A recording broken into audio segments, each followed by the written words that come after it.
Greetings, intercessors. How amazing is it that we are back again to learn? I really appreciate how all of us are coming out there and just standing in the gap wherever you are, whether you are in South Africa, out of South Africa, you are standing in the word of God and you are declaring over your family, over your city, over your town, over the nations where you are right now. And I believe without a shadow of a doubt that such an atmosphere in the spiritual realm is being activated. I don't know about you, but I really feel a shift that is happening in the spiritual atmosphere of the nations around us, of the nation where we are right now. We are at such a tip of something that is happening in the spiritual realm. And I want to encourage you, if you feel discouraged that prayer doesn't work or that prayer is not working, I want to encourage you that prayer does work again and again. Determinations have been made, changes have been made in the place of prayer. I can tell you as I come online here that I prayed years ago, and I just want to give a very simple example. I prayed years ago for my family, years, and I didn't stop. I interceded and I said, God, the gift of salvation that I was able to receive, mighty Lord, I'm praying for my family to get that gift. You know what? One by one, they were able to get to a place of receiving the gospel of Jesus Christ.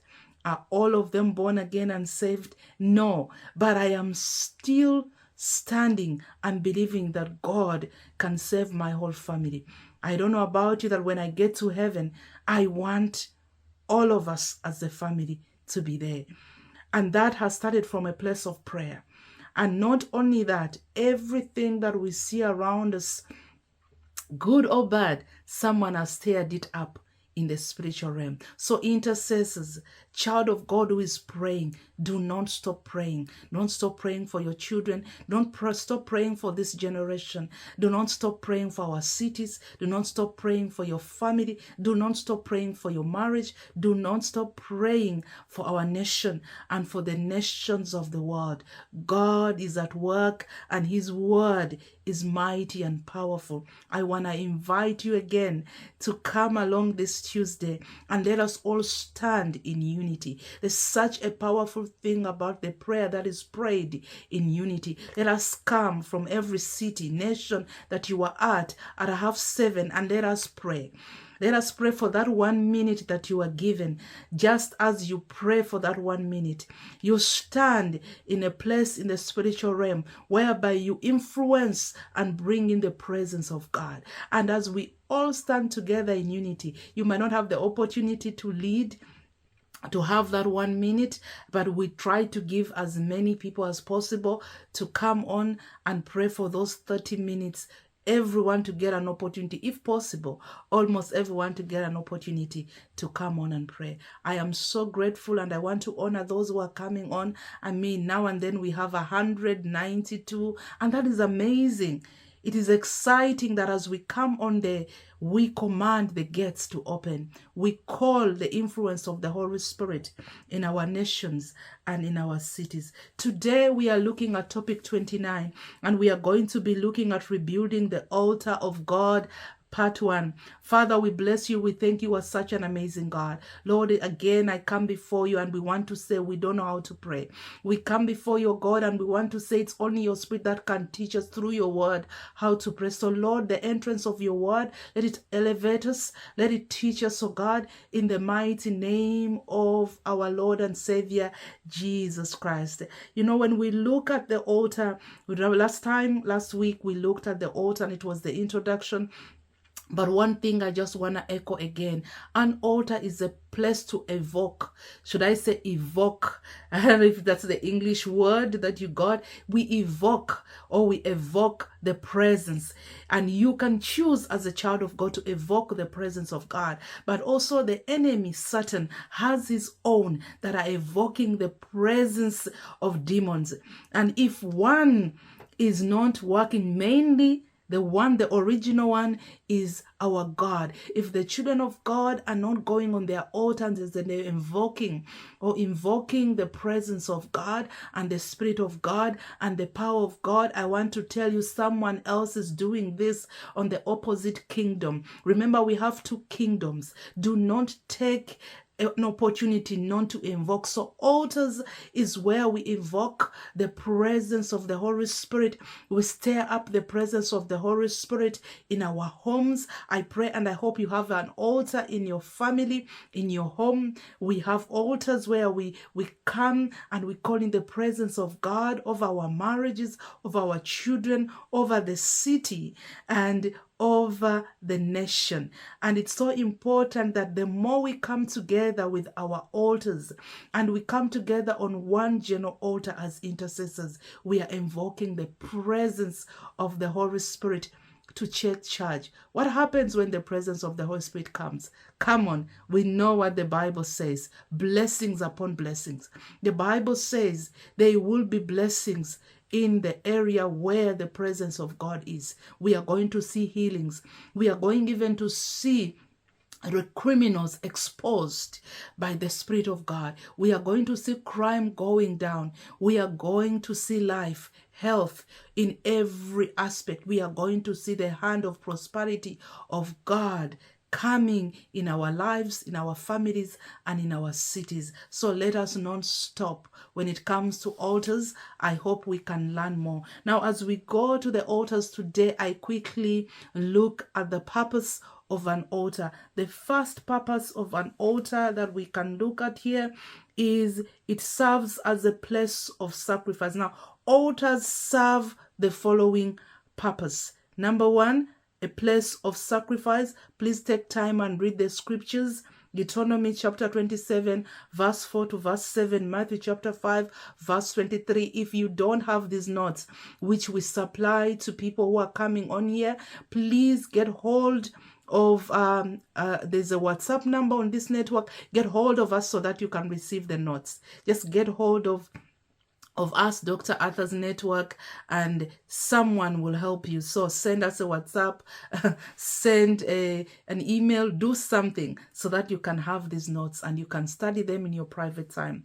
We can also see number two, an altar can be a place of dedication. Genesis chapter 28, verses 18 to verses 19, which we see in the Old Testament, whereby dedications were made on an altar. Remember again, the original altar is the altar of God, but we have seen duplicates of this done by the enemy.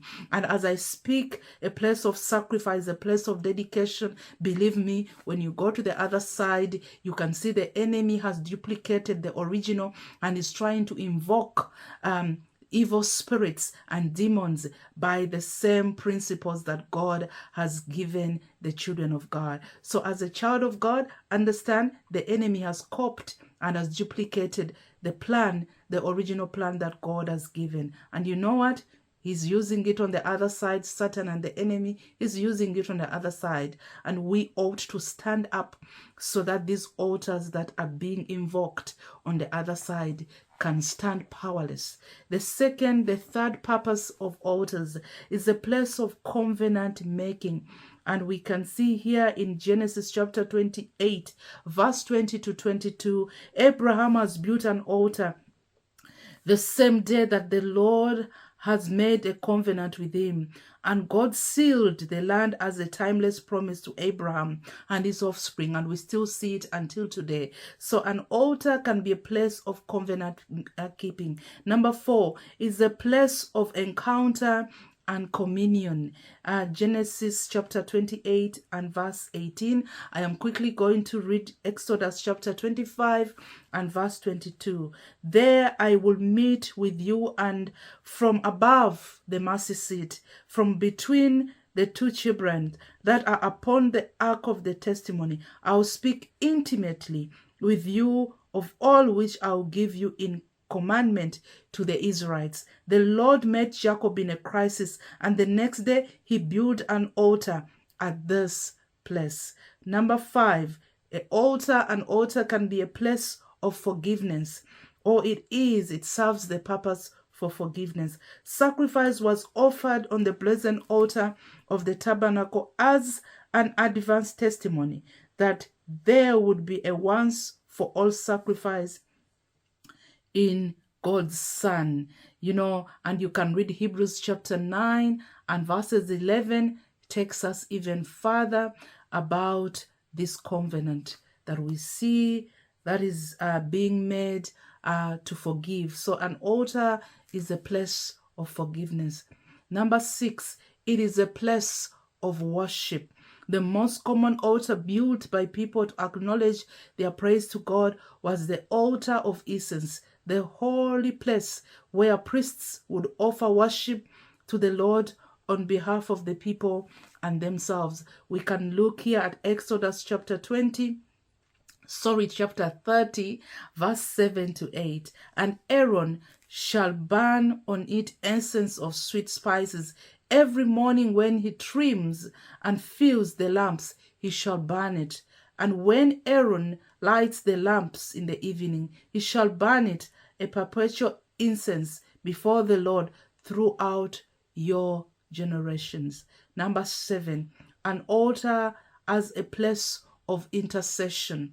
The prophet Joel called the priests and ministers to make intercession on behalf of the people and their devastated economy. We can see Joel chapter 2 and verses 17 saying, "Let the priests, the ministers of the Lord, weep between the porch and the altar, and let them say, have pity and spare your people, O Lord, and give not your heritage to reproach, that the nations should rule over them, or use the byword against them. Why should they say among the peoples, where is their God?" Number 8, an altar as a contact point with deities.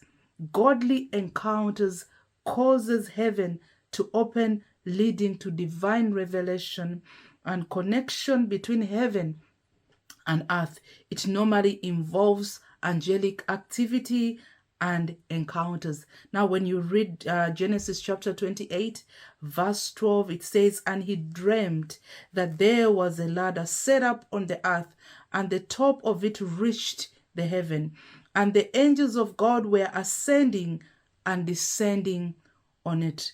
Demonic altars also. I finished that verse and I'm quickly going to this very important point for us to note. Demonic altars have supervising spirits that collect sacrifices on behalf of the deity to which they have been raised. So remember what I said earlier today?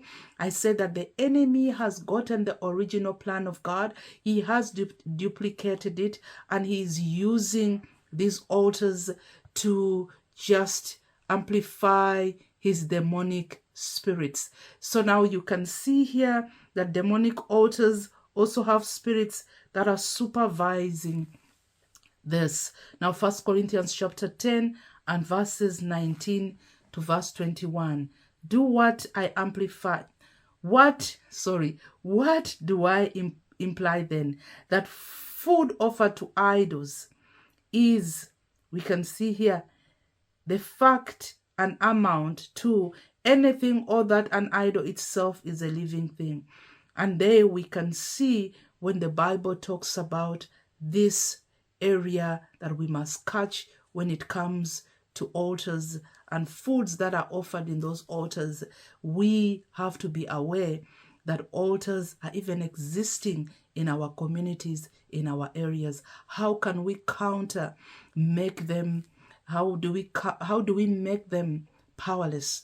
Because sometimes you can't stop the people from burning that incense and putting sacrifices and everything on these altars. It is all about us raising our altars. If children of God can rise up, our altars are more powerful. Our God is God Almighty, the Ancient of Days. And if we can rise up and understand our authority and our power and rise up, we are going to see those altars still being raised, but when they are silent and they are powerless, if a child of God can rise up. There are 3 types of altars. We have the altars of God, and we can see this in Exodus chapter 20, And verse 24, altars of Satan, we can see in Ezekiel chapter 6, verse 1 to verse 4. There are two. I hope I said there are two types, because in my mind I feel like I said three. There are two types of altars. Each of these types can be divided into personal, family, community, and national altars. Altars appear in many different forms throughout the Bible. Examples of these altars is number one, physical monuments, altars that are built with stone. And there's so many examples, but we have examples of godly altars, and there are scriptures available, and examples of demonic altars that have all been built with physical monuments. We also have altars. It can be an institution, like the temple in Jerusalem that King Solomon built, and we can see that in 2 Chronicles chapter 6, verse 21. Here we can say God would hear and forgive because the covenant made by David with God, and the altar was erected by his son, King Solomon. It can be a person or a people. Remember, we have looked at the different types of altars, different forms of altars in the Bible, and we can see the physical monuments. And the second one is an institution like a temple. The third one can be a person or people. Now we can read here, Jesus and the cross of Calvary are the ultimate examples regarding this, and there are scriptures about that. Please go and read them. Then we also have Christians are the temple of the Holy Spirit, and we are walking altars, powerful altars of God, as you can go on and read in 1 Corinthians chapter 6, verses 19, Hebrews chapter 13, verses 15, and Luke chapter 9, verse 23. As we conclude this part 2 of altars, I want to remind you that you, as a child of God, in the new covenant that has been sealed by the blood of Jesus Christ, you are a walking altar of God, and you carry the power of God, and all that has to be activated is the power and the fire of God, and you can influence atmospheres, environments, spaces that you walk in. God bless you and have a blessed week. I hope I can see you today at the prayer at 7:30.